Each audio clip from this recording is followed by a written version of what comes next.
ತೆಲುಗಿನ ಮತ್ತೊಂದು ಬಹುನಿರೀಕ್ಷಿತ ಸಿನಿಮಾ ರಾಪಟ. ಅರ್ಜುನ್ ಕಾಪಿಕಾಡ್ ನಿರ್ದೇಶನದ ಚೊಚ್ಚಲ ಸಿನಿಮಾವಾಗಿದ್ದು ಬೆಹರಿನ್ನಲ್ಲಿ ಸೆಪ್ಟೆಂಬರ್ 15ರಂದು ಪ್ರೀಮಿಯರ್ ಶೋ ನಡೆಯಲಿದೆ. ಆ ಪ್ರಯುಕ್ತ ಟಿಕೆಟ್ ಬಿಡುಗಡೆ ಸಮಾರಂಭವು ಅದ್ದೂರಿಯಾಗಿ ನಡೆಯಿತು. ಬೊಳ್ಳಿ ಮೂವೀಸ್ ಹಾಗೂ ಅವಿಕಾ ಪ್ರೊಡಕ್ಷನ್ಸ್ ನಿರ್ಮಾಣದ ತೆಲುಗಿನ ಬೊಳ್ಳಿ ಡಾಕ್ಟರ್ ದೇವದಾಸ್ ಕಾಪಿಕಾಡ್ ಕತೆ, ಚಿತ್ರಕಥೆ, ಸಂಭಾಷಣೆ, ಸಾಹಿತ್ಯ ಬರೆದಿರುವ ಸಿನಿಮಾ ರಾಪಟ. ಈಗಾಗಲೇ ಗಲ್ಫ್ ರಾಷ್ಟ್ರಗಳಲ್ಲಿ ಸಿನಿಮಾ ತೆರೆ ಕಾಣಲು ಚಿತ್ರತಂಡ ಎಲ್ಲ ಸಿದ್ಧತೆಗಳನ್ನು ಮಾಡಿಕೊಂಡಿದೆ. ಅಂತೆಯೇ ಬೆಹರಿನ್ನಲ್ಲಿ ಸೆಪ್ಟೆಂಬರ್ 15ರಂದು ರಾಪಟ ಸಿನಿಮಾದ ಪ್ರೀಮಿಯರ್ ಶೋ ನಡೆಯಲಿದ್ದು ಆ ಪ್ರಯುಕ್ತ ಟಿಕೆಟ್ ಬಿಡುಗಡೆ ಸಮಾರಂಭ ನಡೆಯಿತು.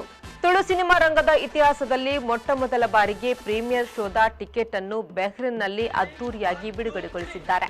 ಈ ಸಂದರ್ಭದಲ್ಲಿ ರಾಪಟ ಸಿನಿಮಾದ ಕಲಾವಿದರು ಪಾಲ್ಗೊಂಡಿದ್ರು.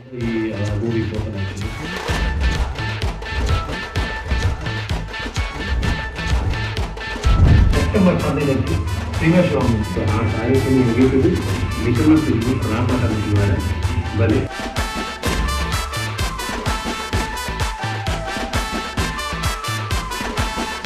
Bureau report V4 news, ಬೆಹರಿನ್.